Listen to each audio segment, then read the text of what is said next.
नमस्कार, news room live देख रहे हैं आप और मैं हूं प्रियंका गुप्ता आपके साथ। सबसे पहले आप सभी को बैसाखी की बहुत बहुत शुभकामनाएं हो।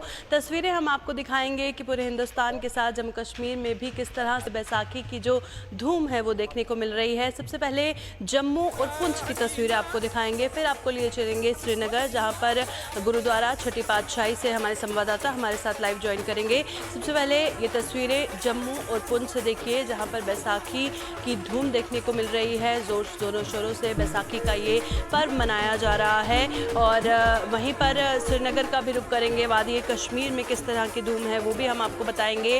गुरुद्वारा छठी पातशाही से लाइव तस्वीरें आपको दिखाएंगे और वहाँ पर जो लोग आए हुए हैं उनसे भी हमारे संवाददाता बातचीत करेंगे। फिलहाल आप साफ तौर पर अपनी स्क्रीन पर देख सकते हैं किस तरह से नाचते गाते हुए बैसाखी का ये त्यौहार जो है वो मनाया जा रहा है। तो तस्वीरें सीधा जम्मू और पुंछ से हम आपको दिखा रहे हैं और चलिए रुक करते हैं अब श्रीनगर का। श्रीनगर से हमारे संवाददाता आकिब डार हमारे साथ ज्वाइन कर चुके हैं लाइव, जो कि इस वक्त गुरुद्वारा छठी पातशाही में मौजूद हैं, जो कि श्रीनगर में है। आकिब, बताइएगा, एक तरफ से हम तस्वीरें जम्मू से दिखा रहे हैं कि बैसाखी का पर्व धूमधाम से मनाया जा रहा है, वहीं दूसरी ओर श्रीनगर में किस तरह की बैसाखी की धूम देखने को मिल रही है, तस्वीरों में भी दिखाइएगा और वहाँ पे जो लोग मौजूद हैं उनसे बात करने की कोशिश भी कीजिएगा। जी आकिब।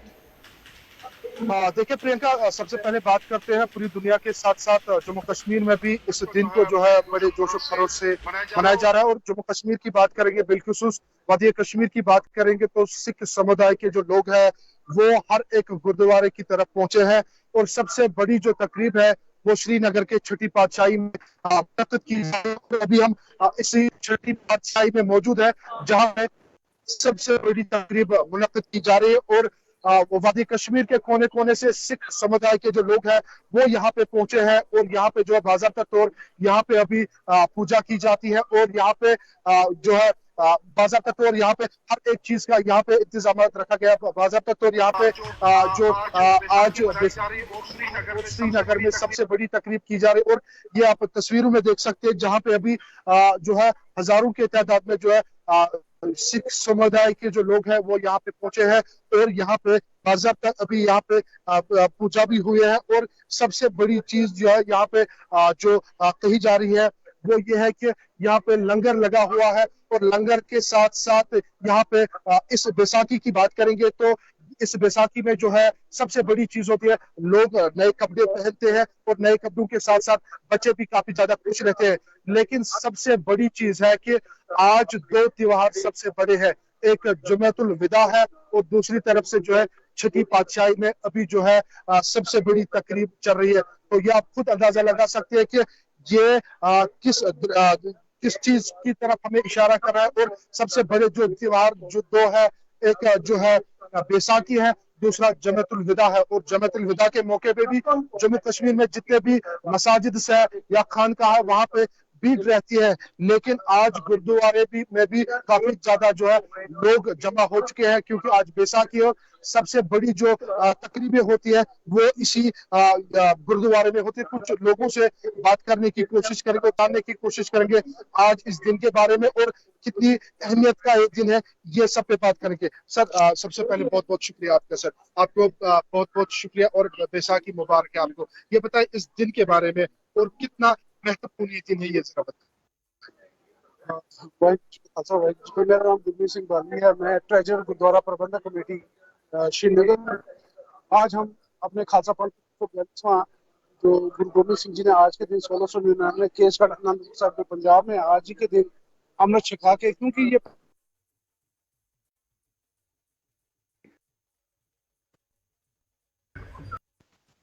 गोबिंद सिंह जी ने आज तो 4-5 को तैयार करवा पूरे पाटे का अमृत पाव तैयार करवा के उनको नई का जो कि जो सिंह बने और सिंह का मिलता शेर। और हम शुक्रिया का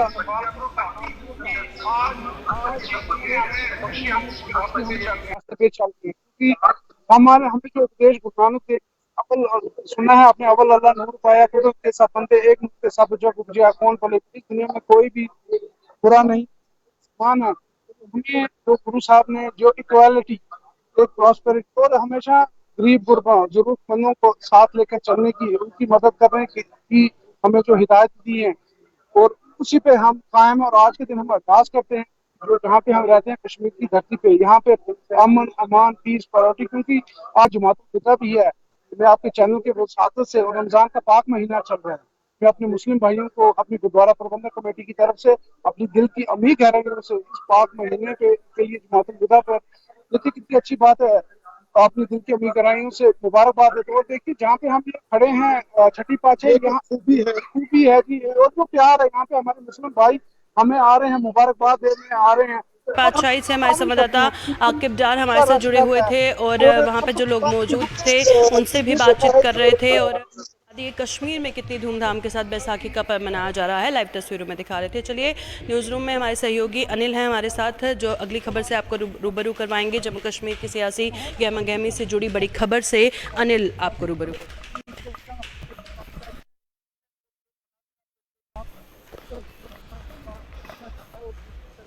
बहुत बहुत शुक्रिया प्रियंका। तो आपको बता दें कि जम्मू कश्मीर की बात करते हैं तो जम्मू कश्मीर की पूर्व मुख्यमंत्री महबूबा मुफ्ती जो है वो जम्मू कश्मीर के दौरे पर आ रही है। और आपको बता दें कि जम्मू दौरा एक बड़ा ही महत्वपूर्ण दौरा माना जा रहा है। और आपको बता दें कि एक ट्वीट कर उन्होंने सीधा जम्मू कश्मीर के उपराज्यपाल मनोज सिन्हा को पत्र लिखा है। उन्होंने कहा कि जिस तरह से जम्मू कश्मीर के अंदर धांधलियां चल रही है उसको लेकर जो है सीधा साफ तौर पर केंद्र सरकार पर निशाना साधा है।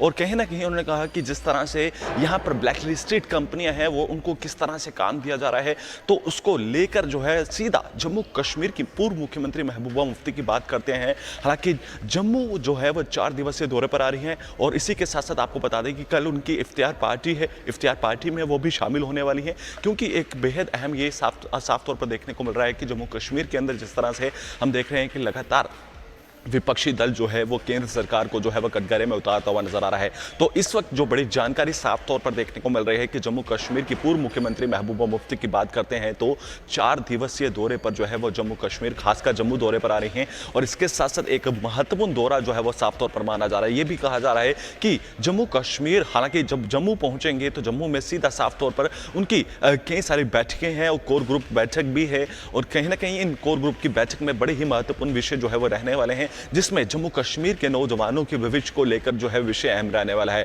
वो साफ तौर पर संकेत जो है वो जम्मू कश्मीर के पूर्व मुख्यमंत्री महबूबा मुफ्ती ने दे दी हैं। ये पत्र जो आपको बता दें कि कुछ देर पहले उन्होंने ट्विटर हैंडल पर ट्वीट कर जानकारी दी है कि उस पत्र में साफ तौर पर लिखा है कि जम्मू कश्मीर के अंदर जो है किस तरह की स्थिति यहाँ पर देखने को मिल रही है वो कहीं ना कहीं महत्वपूर्ण हो जाता है, कि बेहद अहम रह जाता है कि जम्मू कश्मीर की सियासत को किस तरह से रंग देना है।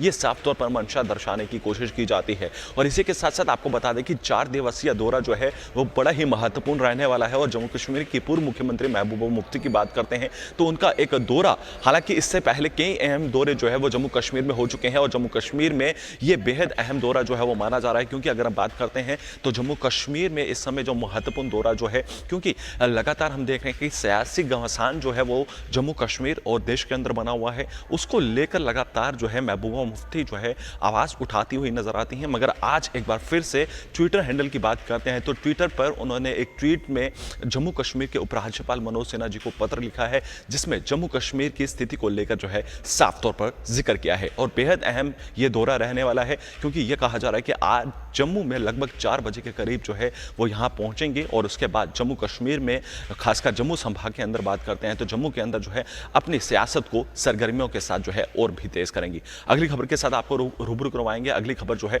हमारी सहयोगी जो है अति आपको अपडेट करेगी, क्योंकि अगर देश के विकास की बात करते हैं तो अब आने वाले समय में वंदे भारत एक्सप्रेस की बात करते हैं तो किस तरह से उसका लाभ मिलेगा ये बेहद अहम रहने वाला है।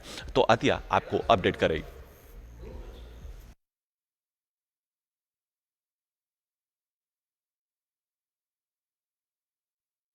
बहुत बहुत शुक्रिया अनिल। जिस तरीके से अनिल ने आपको बताया है कि अगर हम विकास की बात करें जम्मू कश्मीर की खासकर, तो काफ़ी चीज़ें जो है वो की गई हैं ताकि जम्मू कश्मीर जो है वो डेवलप्ड यूटी के तौर पे बनाया जाए। जहां आर्टिकल 370 को रिमूव किया था उस टाइम पे ये चीज़ सामने आई थी कि वहां पर हर कोई एश्योरेंस दे रहा था कि आर्टिकल 37 हटने के बाद जम्मू कश्मीर एक डेवलप्ड जो स्टेट है या यूटी की बात करें वो जो है वो बन के तैयार होगी। वहीं पर अगर हम बात करें जिस तरीके से डेवलपमेंट की जा रही है, वंदे भारत एक्सप्रेस को भी शुरू किया जाएगा, जहाँ की हालांकि हालांकि पहले भी शुरू किया था। अगर हम दिल्ली कटरा की बात करें, वहाँ पर हाल ही में देखा गया था कि वंदे भारत एक्सप्रेस को शुरू किया था, लेकिन अब जो है बताया जा रहा है कि श्रीनगर से लेके जम्मू की तरफ जो रेलवे लाइन बिछेगी उसके बीच वंदे भारत एक्सप्रेस को शुरू किया जाएगा और ये 2024 तक बताया जा रहा है प्रोजेक्ट कंप्लीट होगा, यानी कि 2024 तक अंदाज़ा लगाया जा सकता है कि वंदे भारत एक्सप्रेस ट्रेन है वो शुरू होगी। और साथ ही में ये भी बताया जा रहा है कि जब USBRL रेल लिंक कंप्लीट होगा उसी के बाद इस ट्रेन को शुरू किया जाएगा। USBRL रेल यानी कि उधमपुर श्रीनगर बारामूला रेल लिंक जो है वो शुरू किया गया था और बताया भी जा रहा है कि हो सकता है कि इस साल दिसंबर तक USBRL रेल लिंक है वो कंप्लीट हो जाए, या फिर अंदाज़ा ये भी लगाया जा रहा है कि फरवरी तक इसे कंप्लीट होने के जो इम्कानात है वो बताए जा रहे हैं। और साथ में बताया भी जा रहा है कि अगर USBRL लिंक कंप्लीट होगा तो उसके बाद ही जो वंदे भारत एक्सप्रेस है उसे शुरू किया जा सकता है और काफ़ी डिस्टेंस कम हो जाएगा। जहां पर पहले भी हाल ही में कटरा में शुरू कर दिया था, दिल्ली से कटरा जो वंदे भारत एक्सप्रेस ट्रेन की बात करें तो वहां पर शुरू कर दी गई थी, लेकिन अब श्रीनगर जम्मू के बीच भी इसे बहाल कर दिया जाएगा। अगर हम रेलवे की बात करें, इसकी हिस्ट्री की बात की जाए तो रेलवे जो है सबसे पहले 1853 में शुरू किया था और ये शुरुआत ब्रिटिशर्स ने की थी। उसके बाद कश्मीर में 1897 में शुरू किया था और एक जो लाइन है ट्रैक बिछाया था सियालकोट और श्रीनगर के बीच में, बहुत ही स्मॉल ट्रैक था उस टाइम पे वो बिछाया गया था। लेकिन इंडिपेंडेंस के बाद जो है ये रेलवे लाइन जो है वो बंद हो गई थी, लेकिन उसके बाद 1905 में जो है फिर से शुरुआत की गई थी रावलपिंडी से लेकर श्रीनगर तक, क्योंकि उस टाइम पे जो ब्रिटिशर्स थे उनका ये कहना था कि जितने भी गुड्स आते हैं वो श्रीनगर में एक्सपोर्ट किए जाए, उसके बाद पूरे इंडिया में वहाँ से भेजे जाए। लेकिन उस टाइम पे जो महाराजा प्रताप सिंह थे उन्होंने कहा था कि जो ये रावलपिंडी और श्रीनगर की जो रेलवे लाइन की बात की गई थी, उन्होंने कहा था कि इस लाइन को नहीं शुरू किया जाए, बल्कि वो चाहते थे कि जम्मू और श्रीनगर की तरफ जो रेलवे लाइन है उसे शुरू किया जाए। लेकिन काफ़ी जो कॉन्फ्लिक्ट देखा गया था उसके बाद वो प्रोजेक्ट कंप्लीट नहीं हुआ था। फिर इंडिपेंडेंस की बात करें 1975 के बाद जो पठानकोट के इनॉग्रेशन किया था, यानी कि जो पठानकोट से जो रेलवे है वो स्टार्ट की गई थी और उसके बाद 1983 के बाद देखा था कि पठानकोट से आगे भी जो रेलवे लिंक है उसे स्टार्ट किया था, यानी कि जम्मू से शुरू किया था। उसके बाद अगर हम बात करें USBRL की तो 1995 में इसकी शुरुआत कर दी थी, यानी कि जिस USBRL रेलवे लिंक की हम आज बात कर रहे हैं कि ये शुरू होने वाला है, इसकी शुरुआत 1995 में कर दी गई थी। PV नरसिम्हा राव ने जो है इसकी शुरुआत की थी उस टाइम पे, लेकिन अब इतने टाइम के बाद ये आज कंप्लीट हो रहा है और बताया जा रहा है 2024 तक ये कंप्लीट हो सकता है। और उसके बाद ये जो है काफ़ी डिस्टेंस भी कम हो जाएगा, जहाँ पर अगर हम बात करें पहले काफ़ी टाइम लगता था, जम्मू से एयरपोर्ट जो है प्लेन लेना पड़ता था और काफ़ी टाइम भी लग जाता था। उसके बाद अगर हम डिस्टेंस की बात करें, अगर कोई गाड़ी लेता था लोकल तो वहाँ से भी 5-6 घंटे लग जाते थे, लेकिन अब अगर वंदे भारत एक्सप्रेस ट्रेन जो है वो आएगी उसमें 1-2 घंटे में ही आपका सफ़र जो है वो कंप्लीट हो जाएगा। काफ़ी राहत की बात है जम्मू कश्मीर के लिए। दिन में जो है आप सफ़र जो श्रीनगर की तरफ जा सकते हो, श्रीनगर से वापस भी आ सकते हैं, 1-2 घंटे का ही सफ़र है वो बताया जा रहा है। और अगर हम बात करें USBRL की तो ये भी बहाल जो है वो किया जाएगा, जहाँ पर काफ़ी जो खर्चा इस पे किया गया था और हिमालयों के बीच में ये रेलवे लिंक बनाया जाएगा। और इसके अलावा अगर हम बात करें तो जिस तरीके से काफ़ी चीज़ें भी ध्यान में रखी गई हैं, जहाँ पे जो निर्माण किया टनल बनाया गया था इस रेलवे के लिए, वहाँ पर भी जहाँ पहले टनल को जो है वो D शेप में काटा जाता है, लेकिन इसके टनल के लिए हॉर्सशू में बनाया गया था ताकि वहाँ पे जो सॉइल है वो ईजिली जो है वो ना निकले, क्योंकि देखा जा रहा है जम्मू कश्मीर में जिस तरह की ज़मीन है, काफ़ी सेस्मिक एरिया है यहाँ पर, जो अर्थक्वेक भी देखे जाते हैं, उसी चीज़ को नज़र में रखते हुए यहाँ पर हॉर्सशू का जो टनल है वो किया गया था ताकि वो रेल जो है ईजिली चल सके और जो जम्मू कश्मीर के जितने भी लोग हैं उनके लिए सफ़र काफ़ी आसान होगा। बढ़ते अगली खबर की तरफ, जहाँ साहिल कहनी जो है वो ज्वाइन करेंगे, जो आपको अगली खबर के साथ रूबरू करवाएंगे।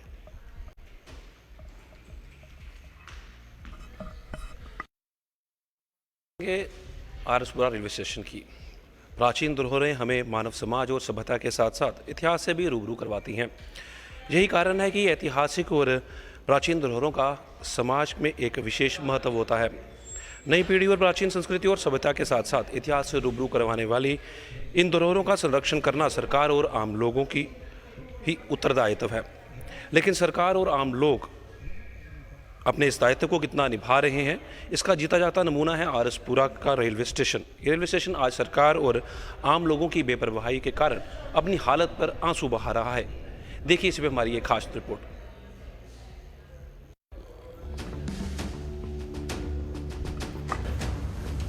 खंडर में तब्दील हुई ये इमारत रणवीर सिंहपुरा के रेलवे स्टेशन की है। 123 साल पहले यानी 1897 में यहां पहली बार लोगों को रेलगाड़ी की छुक छुक की आवाजें सुनाई दी थी।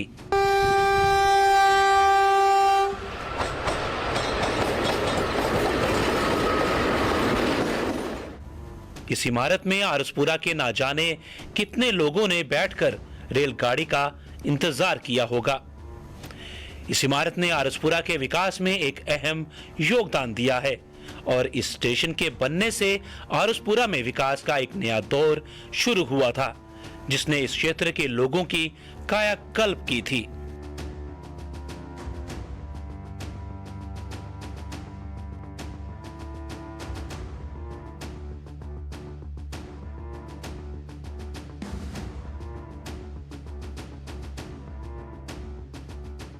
मेरी जानकारी के मुताबिक 1947 से पहले यहाँ से ट्रेन जाती थी और हमारे फादर साहब भी बिजनेस करते थे। उनसे वो सुनाया करते थे कि हम मैक्सिमम जो बिजनेस था जम्मू की बजाय हम सियालकोट को ज़्यादा प्रेफरेंस करते।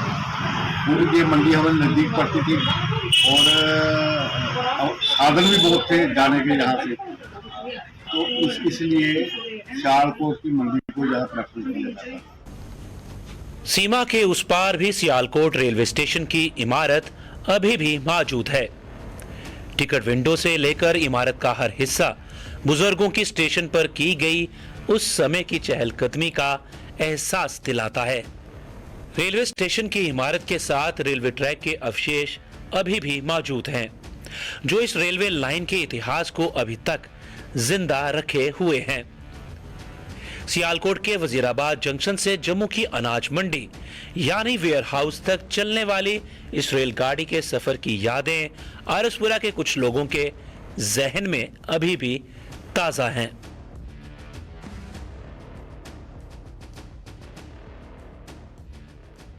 पहले भी डालो वाली उसको कहते थे हम, वहाँ से चलती थी और जम्मू जाते थे। यहाँ रेलवे स्टेशन पर भी ठहरती थी। हम खुद उस रेल पर जम्मू भी जाते थे और सियालकोट भी जाते थे। जो छोटे बच्चे होते थे उनका किराया नहीं लगता था और बड़े होते थे उनका 2 आने किराया होता था। आखिरी सांसें गिन रही ये इमारत अपने भीतर कई कहानियां समेटे हुए हैं, लेकिन इस इमारत के गिरने के साथ ही ये कहानियां भी इस इमारत के मलबे के साथ जमींदोज हो जाएंगी और ये रेलवे स्टेशन इतिहास के पन्नों में गुम होकर रह जाएगा। लिहाजा इस इमारत का संरक्षण करना बेहद जरूरी है, ताकि आने वाली पीढ़ी को भी ये याद रहे कि कभी इस स्टेशन से उनके बुजुर्ग देश के अन्य हिस्सों में आया जाया करते थे। आरएसपुरा से राकेश शर्मा के साथ अश्विनी चंदेल की रिपोर्ट।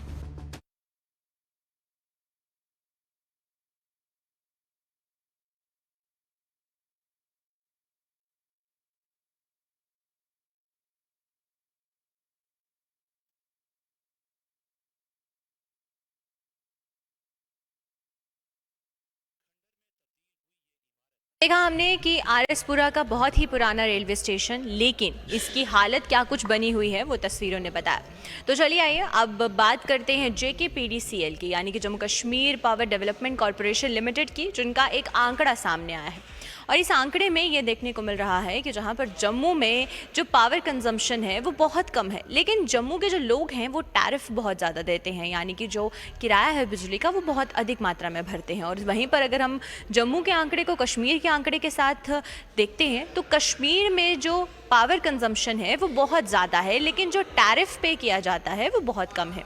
इस हिसाब से जो आंकड़े सामने आए हैं, पहले आपको उससे रूबरू करवाते हैं। आपको ये बताएं कि मार्च 2022 से लेकर फरवरी 2023 तक का जो आंकड़ा है वो सामने आया है, जहां पर टोटल कंजम्पशन के हिसाब से ये पूरा आंकड़ा सामने आया और इस कंजम्पशन के हिसाब से 846 करोड़ यूनिट्स अभी तक जम्मू ने इस्तेमाल किए हैं। और वहीं पर कश्मीर की बात करें तो कश्मीर में 1167 करोड़ यूनिट्स जो हैं वो यूज़ किए गए हैं। लेकिन वहीं पर दोनों के टैरिफ में कितना डिफरेंस है वो देखना होगा, क्योंकि अगर हम जम्मू की बात करें तो जम्मू में जो कंजम्पशन रेट है वो 846 करोड़ यूनिट्स का है, लेकिन वहीं पर जो इसके टैरिफ रेट सामने आए हैं, यानी कि जो इसको लेकर रेंट भरा गया है, उसके बारे में अगर जानकारी लें तो 2050 करोड़ का जो पूरा टैरिफ है वो जम्मू की जनता ने भरा है। और वहीं पर दूसरी तरफ कश्मीर की बात करें तो कश्मीर में कंपैरेटिवली जो कंजम्पशन रेट आया है वो 1167 करोड़ का यूनिट्स का आया है, लेकिन वहीं पर जो उसका रेवेन्यू आया है वो आया है 1530 करोड़ का। यानी कि दोनों के डिफरेंस जो हैं आंकड़े के वो देखने को मिल रहे हैं। और इसमें ये भी बताया जा रहा है कि इसी तरीके से 2021-22 में भी था, जहां पर 47% कंजम्पशन जम्मू की थी और 53% जो कंजम्पशन थी वो कश्मीर की थी। इसी तरीके के आंकड़े जो देखने को मिल रहे हैं, जिस बीच JKPDCL के डायरेक्टर द्वारा भी ये कहा गया है कि कश्मीर में जो खपत है बिजली की वो इसलिए कम है क्योंकि वहाँ पर बहुत से ऐसे कनेक्शंस हैं जो कि अनमीटर्ड हैं, यानी कि जहाँ पर मीटर्स नहीं हैं। कुछ ऐसे हैं जिन्होंने अपनी आज तक बिजली का बिल नहीं भरा, यानी कि एरियर्स में है। तो इस वजह से कश्मीर की जो खपत है बिजली की वो जम्मू के कंपैरेटिवली बहुत कम है। और इस बीच अगर जम्मू की बात करते हैं तो जम्मू में एमनेस्टी स्कीम के तहत 80 करोड़ रुपया अभी तक डिपार्टमेंट को मिल चुका है। और इस बीच ये भी बताया जा रहा है कि एमनेस्टी स्कीम के तहत जहाँ पर 80 करोड़ रुपया डिपार्टमेंट ने कलेक्ट किया है, उस बीच बिजली के लिए ब्रेकेज, यानी कि जो बिजली का इंफ्रास्ट्रक्चर है उसको डेवलप करने के लिए जो काम है वो डिपार्टमेंट द्वारा किया जा रहा है।